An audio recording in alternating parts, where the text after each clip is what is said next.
Amén, Señor Jesús. El tema de esta semana que corresponde al estudio del libro de Mateo, de esta serie de mensajes que estamos disfrutando, hermano, se titula Camino a Jerusalén. ¿Sí?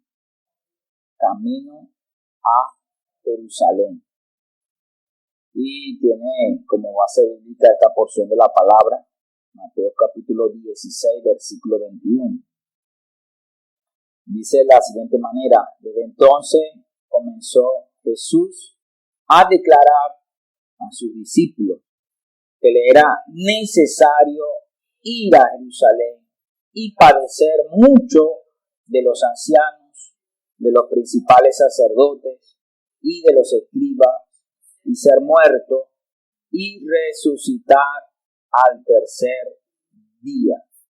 Señor Jesús, gracias, Señor, por tu palabra. Señor, te pedimos en esta mañana que tú puedas hablarnos, que puedas desvendar nuestros corazones, abrir nuestros ojos, los ojos de nuestro entendimiento, Señor.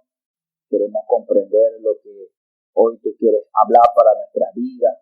Pueda edificar tu iglesia, Señor, en este tiempo, Padre. Bendice la vida de cada uno de los presentes, aún aquellos que no pudieron estar, Señor, en la comunión. También alcánzalos con tu gracia, con tu mano de amor y de misericordia. Gracias, Señor. Oh, Señor Jesús. Entonces, hoy queremos hablar sobre este tema, algo bastante crucial, amado hermano, que estas porciones de la palabra no es simplemente una historia, son perlas que están allí escondidas. Dios quiera que podamos nosotros verlas, ¿no es verdad? Y comprenderlas. Podamos comprender que lo que el Señor quiere mostrarnos, cuando el Señor Jesús se reveló a sus discípulos en Mateo 16, el Señor le dijo en el versículo 18, le dijo a Pedro: yo también te digo que tú eres Pedro, y sobre esta roca edificaré mi iglesia, y las puertas del Hades no prevalecerán contra ella.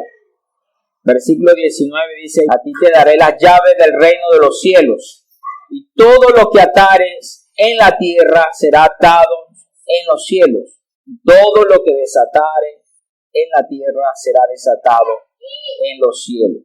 Señor Jesús, en esta porción de la palabra el Señor muestra cuál era su comisión. Desde el primer momento que el Señor comenzó a predicar, Él anunció la llegada del reino de los cielos. En Mateo capítulo 4, Él le dijo, cuando comienza su ministerio, Él dijo: arrepentíos, porque el reino de los cielos se había acercado. Es decir, Él tenía una meta al venir a esta tierra, era establecer el reino de los cielos. El Señor tiene una meta aún, tiene un propósito, es establecer su reino. Por una parte, Él vino a establecerlo, pero por otra parte, Él cuenta con nosotros. Amén. Diga conmigo, el Señor cuenta conmigo. Amén. Pero vea que una de las cosas que se opone para el establecimiento del reino de los cielos son las puertas del Hades, la misma muerte. Por eso Él dice que cuando la iglesia sea edificada, las puertas del Hades no prevalecerán contra ella. No estamos hablando, hermano, de cosas triviales que se oponen, como si fuese una lluvia, como que si fuese una situación económica simplemente, ¿verdad? No, lo que se opone a la iglesia es la misma puerta del infierno. Se oponen porque en ese lugar era que todos los hombres estaban presos. Usted y yo estábamos presos, confinados al lago de fuego. Como nosotros mencionábamos, veíamos en el libro de Apocalipsis, capítulo 20, versículo 12, vi a los muertos grandes y pequeños de pie ante Dios, Los libros fueron abiertos y otro libro fue abierto, el cual es el libro de la vida. Y fueron juzgados los muertos por las cosas que estaban escritas en el libro de la vida según sus obras. Amén. Señor, versículo 15 dice, y el que no se halló inscrito en el libro de la vida fue lanzado al lago de fuego. El que no esté inscrito en el libro de la vida, amado hermano, será lanzado en el lago de fuego.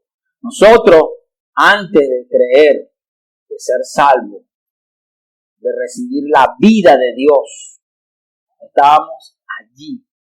No físicamente, pero ya nuestros nombres estaban inscritos en el libro de las personas que iban a ser lanzadas en el lago de fuego. Estaba allí mi nombre, Alexander García.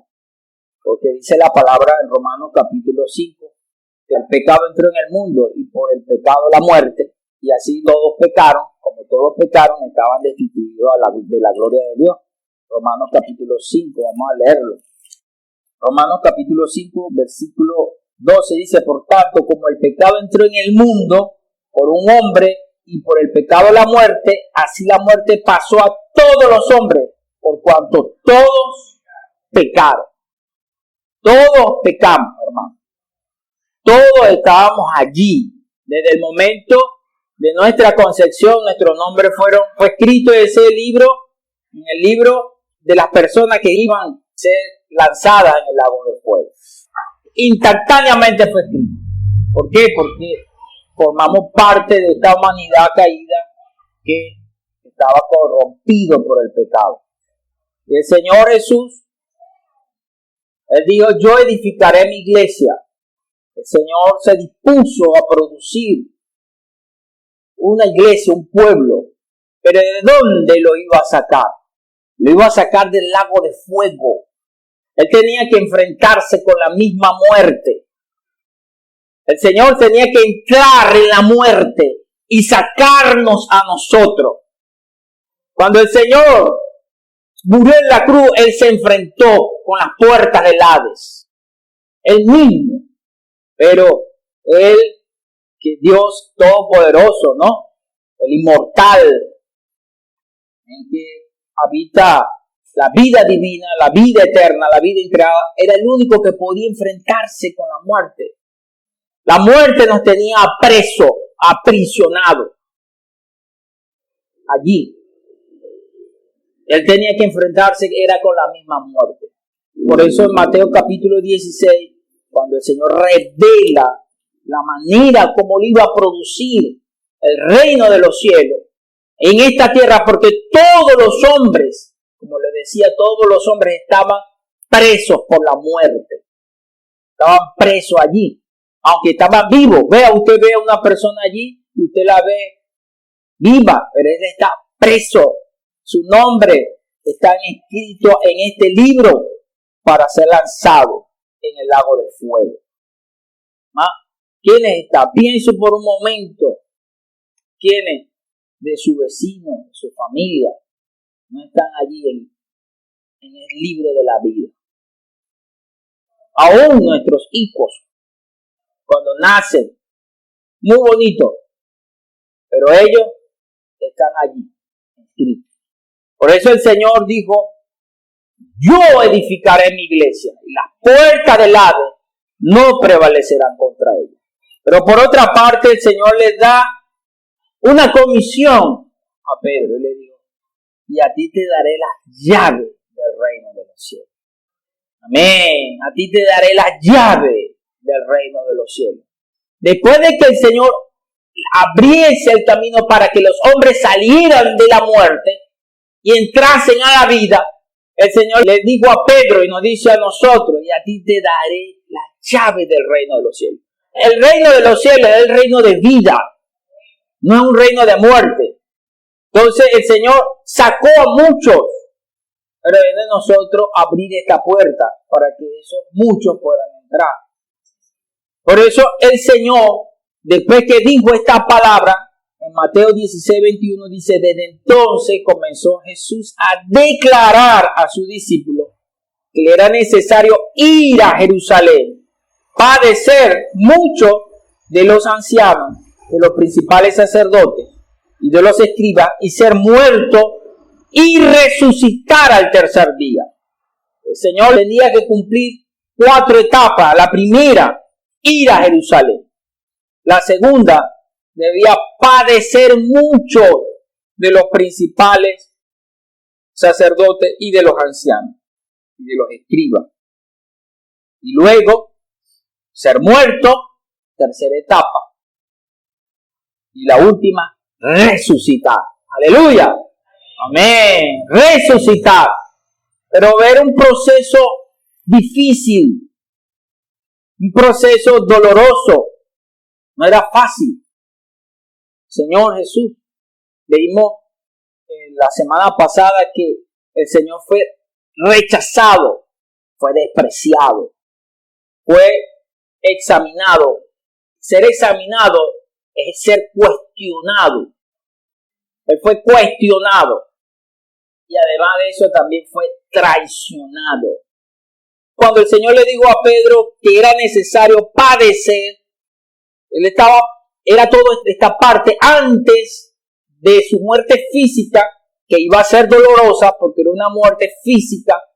Hubo un sufrimiento psicológico, un sufrimiento en la cual él padeció en su alma, él estuvo afligido, tal punto que el Señor dijo que estaba profundamente triste hasta su muerte, porque no solamente porque iba a morir, sino por todo ese cuestionamiento que pasó todo ese tiempo, ser rechazado, ser menospreciado.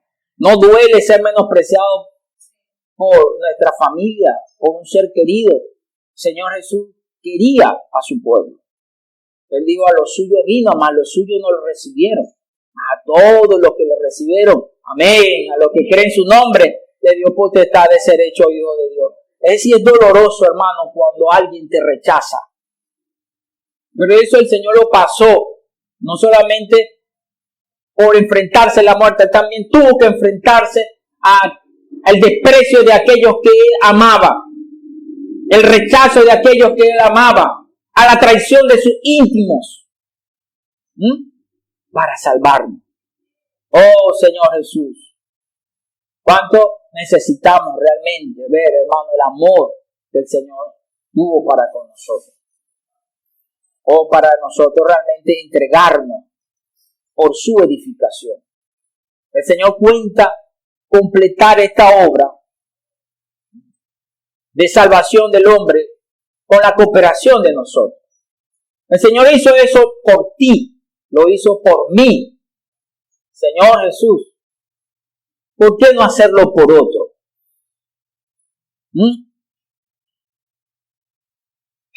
Nosotros necesitamos ser inundados por el amor de Dios para poder hacer esto. Yo sé que lo que cuesta la edificación es ser despreciado por nuestra propia familia, menospreciado. ¿Qué va a decir tú?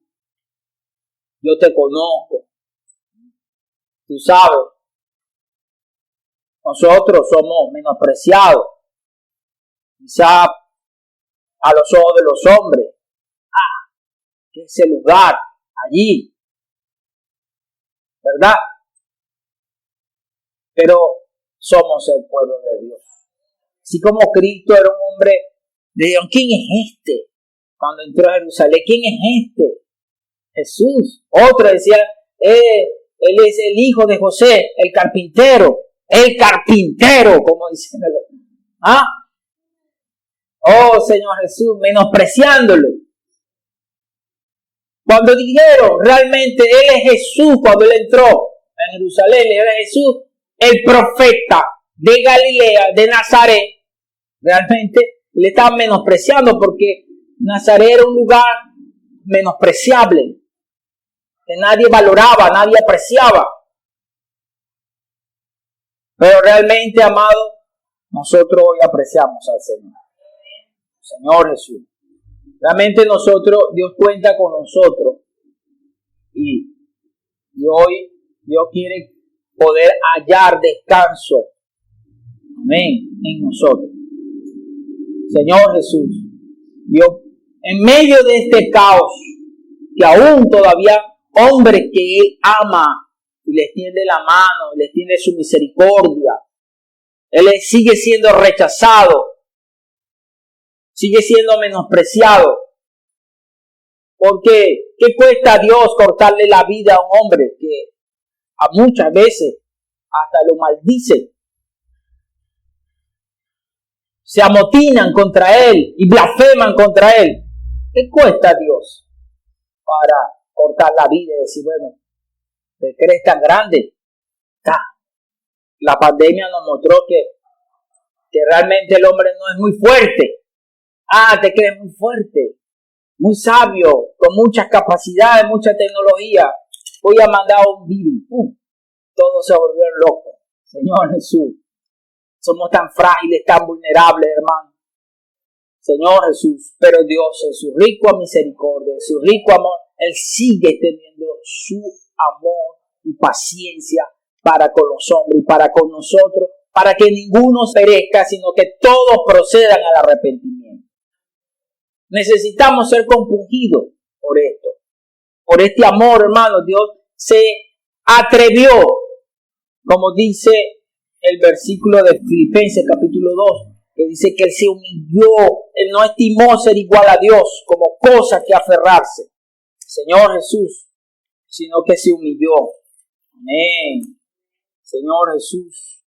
Versículo 6, el cual siendo en forma de Dios, no estimó el ser igual a Dios como cosa que aferrarse, sino que se despojó a sí mismo tomando forma de siervo, hecho semejante a los hombres, y estando en la condición de hombre, se humilló a sí mismo, haciéndose obediente hasta la muerte y muerte de cruz.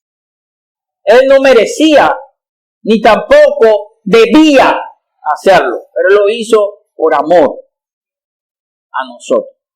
Por eso hoy necesitamos realmente amar al Señor sobre todas las cosas. Señor Jesús. Esta obra que el Señor hizo en la cruz del Calvario, este camino, este transitar para nosotros ser salvos, salvarnos de la muerte que estamos confinados, realmente debe compunir en nuestro corazón. Uno de los puntos que el Señor nos enseña, que fue una de las preguntas que le hicieron cuando Él estaba siendo examinado, en Mateo capítulo 22, versículo 34, dice: entonces los fariseos, oyendo que había hecho callar a los saduceos, se juntaron a una, y uno de ellos, intérprete de la ley, preguntó por tentarle diciendo: Maestro, ¿cuál es el gran mandamiento en la ley? Jesús le dijo: amarás al Señor tu Dios con todo tu corazón, con toda tu alma, con toda tu mente. Señor Jesús, con toda tu mente. Este es el primer y grande mandamiento, y el segundo es semejante: amarás a tu prójimo como a ti mismo. De estos dos mandamientos depende toda la ley y los profetas. Señor Jesús. Vamos a buscar Lucas 10, 25. Dice: he aquí un intérprete de la ley, que es este mismo episodio, pero relatado ahora por Lucas. Dice: he aquí un intérprete de la ley se levantó y dijo para probarle: Maestro, ¿haciendo qué cosa heredaré la vida eterna? Él le dijo: que está escrito en la ley, ¿cómo lees? Aquel respondiendo dijo: amarás al Señor tu Dios con todo tu corazón, con toda tu alma, con toda tu fuerza y con toda tu mente, y a tu prójimo como a ti mismo.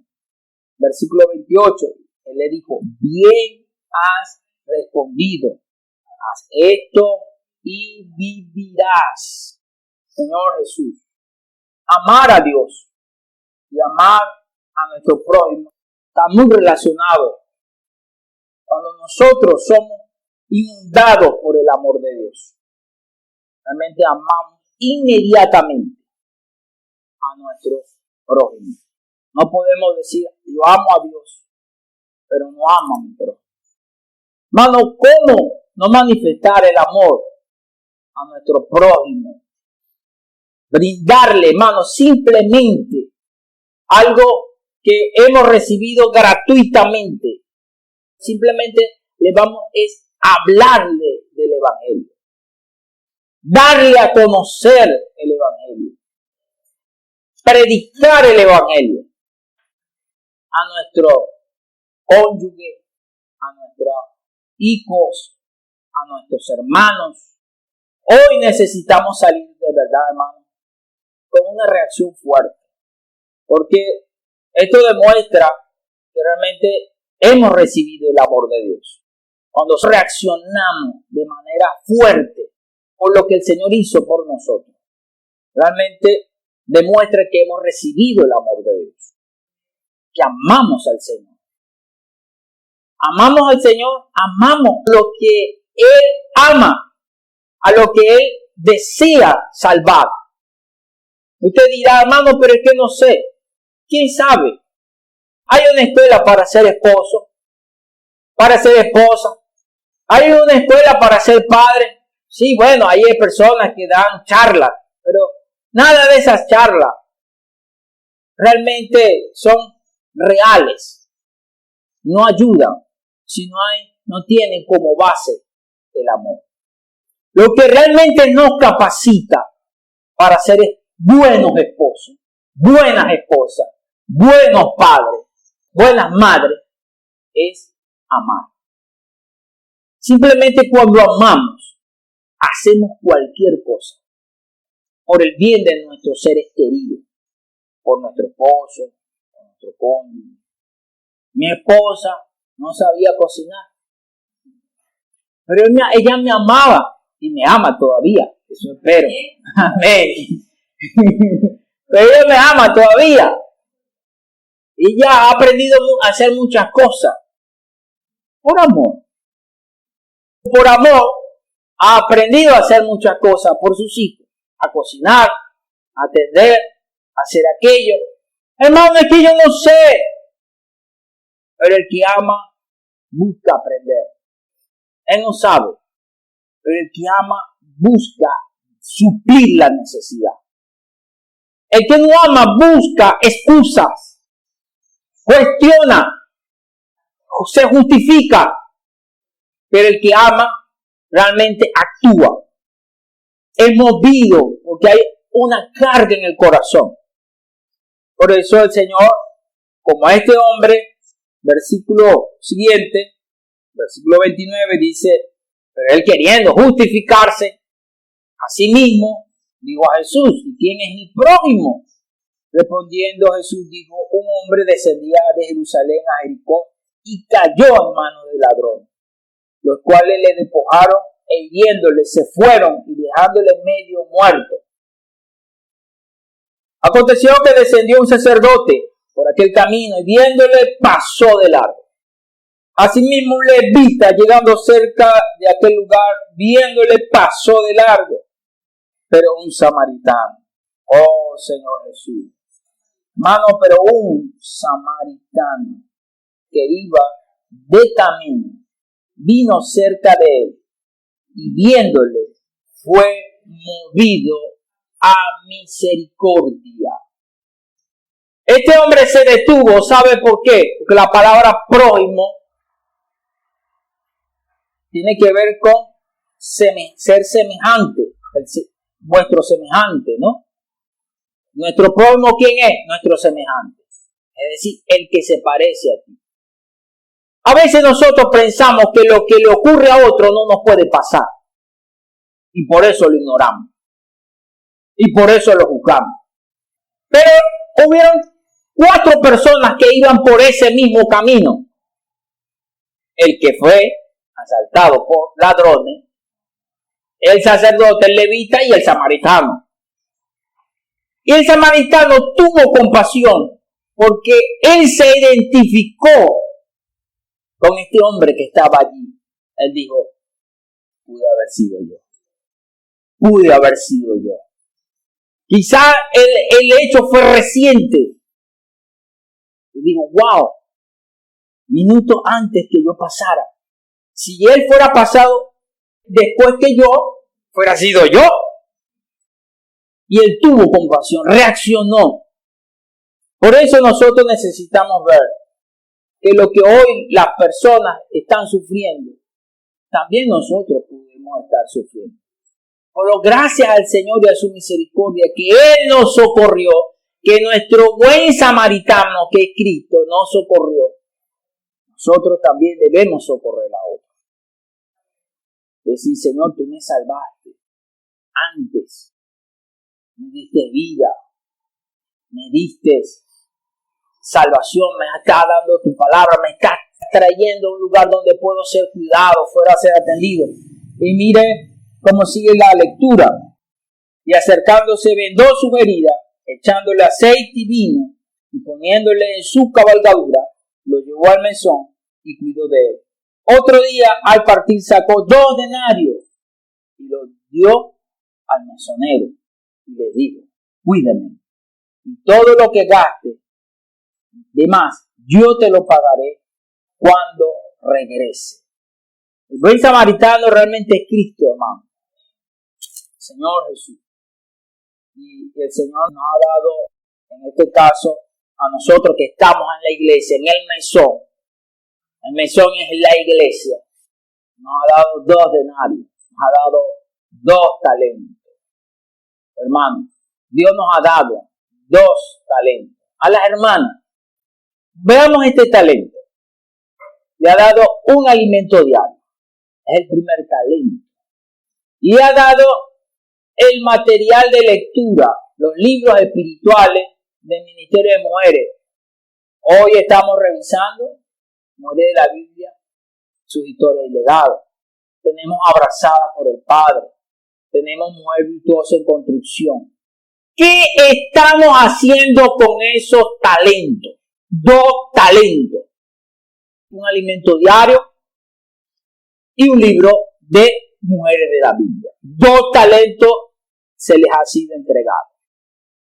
¿Qué vamos a hacer con ese talento? Con esos 2 talentos, Dios se los dio a este hombre, el del mesón, para que cuidara del que había caído en manos de ladrones. Con esos 2 talentos que le acabo de mencionar son los que usted va a usar para cuidar a las personas que han caído en manos de Satanás. Lo está usando. A su vecino, quiero invitarte a leer el alimento diario, simplemente lee el alimento diario cuando se acuerda.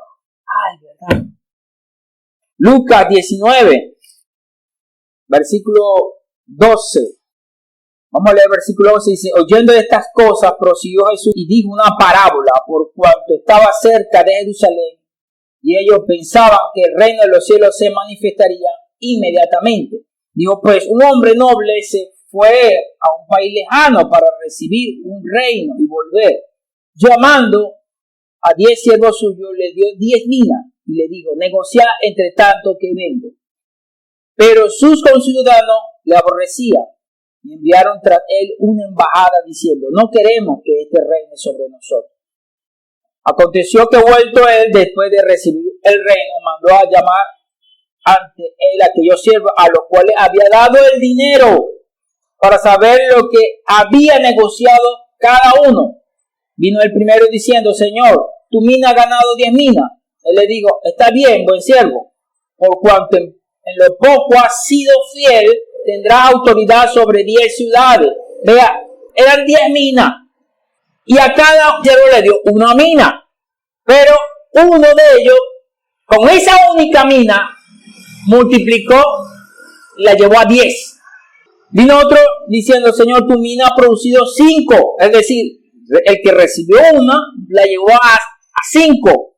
Tú también sé sobre 5 ciudades. Vino otro diciendo, Señor, aquí está tu mina, la cual he tenido guardada en un pañuelo, porque tuve miedo de ti, por cuanto eres hombre severo, que toma lo que no pusiste y ciega lo que no sembraste. Entonces le dijo, mal siervo, por tu propia boca te juzgo. Sabía que yo era hombre severo, que tomo lo que no puse y que ciego lo que no sembré. ¿Por qué pues no pusiste mi dinero en el banco, para que al volver yo lo hubiera recibido con los intereses? Y digo a los que estaban presentes, quitarle la mina y darle al que tiene 10 minas. Ellos le dijeron, Señor, ¿tiene 10 minas? Pues yo digo que todo el que tiene se le dará, mas el que no tiene, aun lo que tiene, se le quitará. El Señor está mostrando acá la importancia, el valor que Dios le da a la diligencia.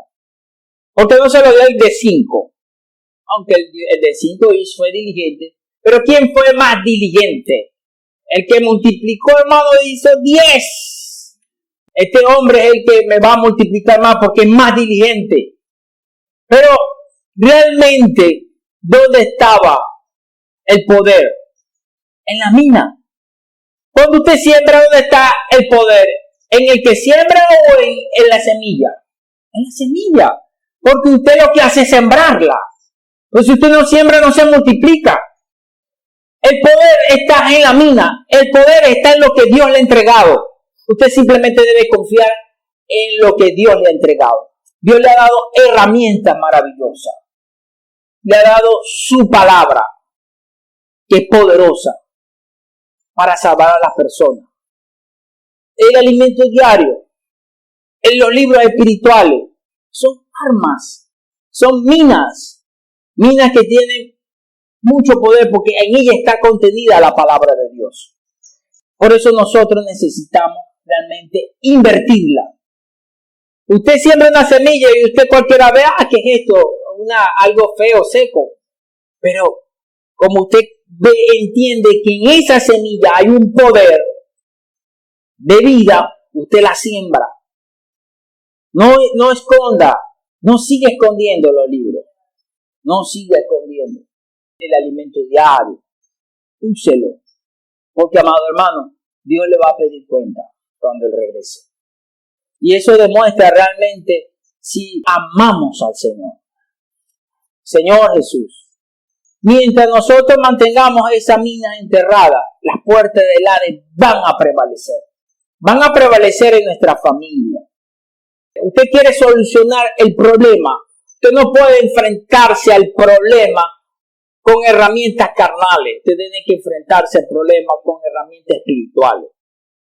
Lo que hoy padecemos todos, esta situación que aflige al ser humano, no es más ni nada menos que las puertas del Hades. El poder de la muerte operando en el ser humano, en nosotros, degradando. ¿Cómo vamos a vencerla, hermano? Edificando la iglesia. Inyectando, dispensando la vida de Dios, dispensando la palabra de Dios con la persona. Es la única forma de derrotar al enemigo. Por eso el Señor mostró el camino. Yo voy a abrir un camino para la vida. Dios abrió un camino. Cuando Él murió y resucitó, Él abrió un camino, un nuevo y vivo camino al Padre. Estaba cerrado, pero Él lo abrió para nosotros. Él abrió para sacar a muchos de la muerte. Y nos entregó la llave. Amén. La llave del reino para sacar a las personas también de allí cuando llevemos el evangelio. No solamente esto es un asunto de predicar, es un asunto de cambiar nuestra vida. Cambiar nuestro entorno, cambiar nuestras circunstancias. La vida de Dios operando en nuestro interior es la que vence la muerte, por medio de la cual Satanás actúa en nosotros. Por eso necesitamos reaccionar. Aleluya. No quedarnos como este temeroso. Yo escucho mucha gente que dice, no, bueno, con el evangelio no se juega. Y por eso esa es la excusa perfecta para ellos no ser salvos o no buscar al Señor. Dice, bueno, es que yo tengo miedo, hermano, yo respeto mucho la palabra de Dios. Yo no sé cómo, no le tenga miedo a la palabra. La palabra no es para tenerle miedo. La palabra es para disfrutarla, para comerla, para ponerla en práctica. Eso es la palabra. Hoy el Señor nos está mostrando este principio. Amar a Dios sobre todas las cosas. Si amamos a Dios, si hemos sido inundados por su amor, por lo que Él hizo por nosotros. Vea que el Señor no nos pide que lo obedezcamos, sino que le amemos. El Señor no nos pide que le temamos. Ahí, el primer gran mandamiento no es tema a Dios, obedezca a Dios, sino ame a Dios. Hay razones para amar a Dios. Muchísimas razones para amarle. Para abrir nuestro corazón, para recibir ese amor. Decir, oye Señor, gracias. Gracias por lo que estás haciendo. Gracias Señor, perdóname porque he sido insensible. No he reaccionado a tu amor. Y esa reacción me va a llevar a amar a mi prójimo. Amén. Señor Jesús. Por eso hoy nosotros necesitamos de ser de aquellos que aman al Señor. Porque cuando usted ama, usted se alegra cuando Él llega. ¿Verdad? Mateo 21 vemos, en Mateo 21 y 22, vemos a dos grupos de personas. Dos grupos de personas. En Mateo 21 vemos la entrada triunfal del Señor, del versículo 1 en adelante, hasta el versículo 11. Vemos la entrada, muchas personas se regocijaban y ponían sus mantos, venían con palmera y decían Hosana, versículo 9, la gente que iba adelante y la gente que iba atrás clamando, diciendo Hosana al Hijo de David, bendito el que viene en el nombre del Señor, Hosana en las alturas. Hermano, el Señor tuvo un momento yo creo que este fue un momento de refrigerio para el Señor. ¿No cree usted? Las personas que amaban al Señor, las personas que seguían al Señor, le dieron como este agasajo. Le brindaron antes de su muerte, antes de su sufrimiento en la cruz, y por los escribas y fariseos, y por toda esta gente que iba contra él, le dio un momentico, no fue mucho, pero le dio ese espacio de descanso. Es tanto así que, bueno, la Biblia dice que esta fue la única vez que el Señor dejó de caminar. Él montó sobre una cabalgadura, sobre un pollino. Es decir, el Señor fue recibido como debía haber sido recibido desde el principio. Este fue el único momento por aquellos que amaban. El Señor espera que también nosotros lo recibamos de esta forma. En el capítulo 22, Él fue cuestionado por los fariseos, fue cuestionado por los saduceos, fue cuestionado por los herodianos, fue cuestionado por los intérpretes de la ley, fue examinado como ese cordero, Señor Jesús, que debía ser inmolado y que debía ser perfecto. Pero quiero resaltar en esta mañana, más allá del examinar, es que o somos del grupo de los que les dan descanso del Señor, o somos del grupo de los que lo cuestionan y lo examinan y esperan ver algo esplendoroso para ellos actuar y creer. ¿Cuáles de los dos son?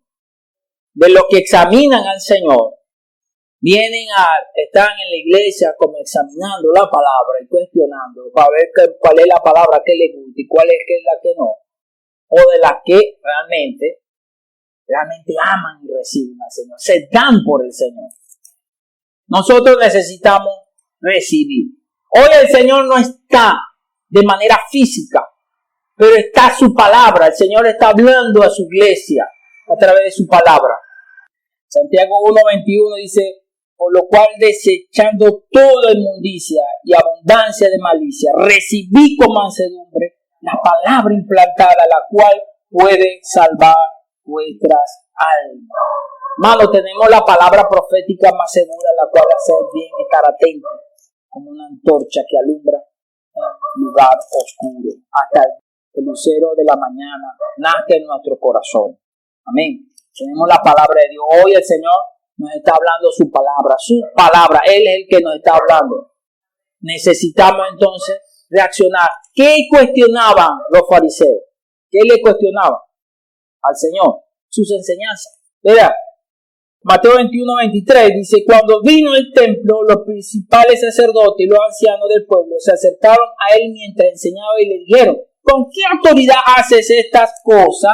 ¿Y quién te dio esta autoridad? Cuestionaba sus enseñanzas, cuestionaban lo que él hablaba.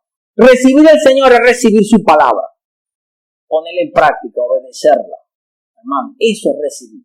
Necesitamos recibir la palabra con gozo. Recibirla con mansedumbre. Con mansedumbre es dispuesto a obedecer, a someterse. Eso es recibir la palabra con mansedumbre. El Señor entró sobre un pollino manso y humilde, porque Él estuvo dispuesto a someterse a la voluntad del Padre. Por eso Él entró a Jerusalén sobre un pollino, porque era manso. Él le dijo a sus discípulos, mirad que yo soy manso y humilde de corazón. Por eso nosotros necesitamos recibir esta palabra con mansedumbre. Recibir la palabra con mansedumbre es, como les dije, estar dispuesto a practicarla, a obedecer. Para terminar, hermano, quiero leer otras personas que realmente le dieron descanso al Señor, porque amaban al Señor, porque estaban agradecidas con el Señor. Cuando Él estaba en Jerusalén, cuando Él estaba por ser muerto, hubo un grupo también que le brindó un banquete. Mateo 26:6. Y estando Jesús en Betania, en casa de Simón el leproso, vino a él una mujer con un vaso de alabastro de perfume de gran precio, y lo derramó sobre la cabeza de él. Y estando sentado a la mesa, y al ver esto, los discípulos se enojaron diciendo, ¿para qué este desperdicio? Porque esto podía haberse vendido a gran precio y haberse dado a los pobres. Y entendiéndolo, Jesús le dijo, ¿por qué molestáis a esta mujer? Pues ha hecho conmigo una buena obra, porque siempre tendréis pobre con vosotros, pero a mí no siempre me tendréis. Porque al derramar este perfume sobre mi cuerpo, lo ha hecho a fin de prepararme para la sepultura. De cierto os digo que donde quiera que se predique este evangelio en todo el mundo, también se contará lo que está hecho para memoria de ella. El Señor tuvo como 2 momentos de reposo, de descanso. Hoy Dios quiere tener un descanso. El Señor está laborando. Dice el Señor que su Padre trabaja. Hasta el día de hoy, el Señor no ha entrado en su descanso. El descanso del Señor será en el milenio. Dios descansará y reposará en el milenio. Pero hoy el Señor está edificando su iglesia. Hoy el Señor está salvando personas. Hoy el Señor está siendo afligido, siendo cuestionado por las personas. Pero hoy el Señor en su iglesia puede hallar descanso. Porque hay personas agradecidas. Vea que Simón el leproso fue aquel a quien Dios sanó de lepra. Dios sanó de lepra a nosotros también. Él perdonó nuestros pecados. En Juan, capítulo 12, este mismo escenario, porque aunque Mateo no lo relata, pero Juan relata a otros personajes que sí estaban allí con el Señor. ¿Y quién fue esa mujer que quebró el frasco de alabastro?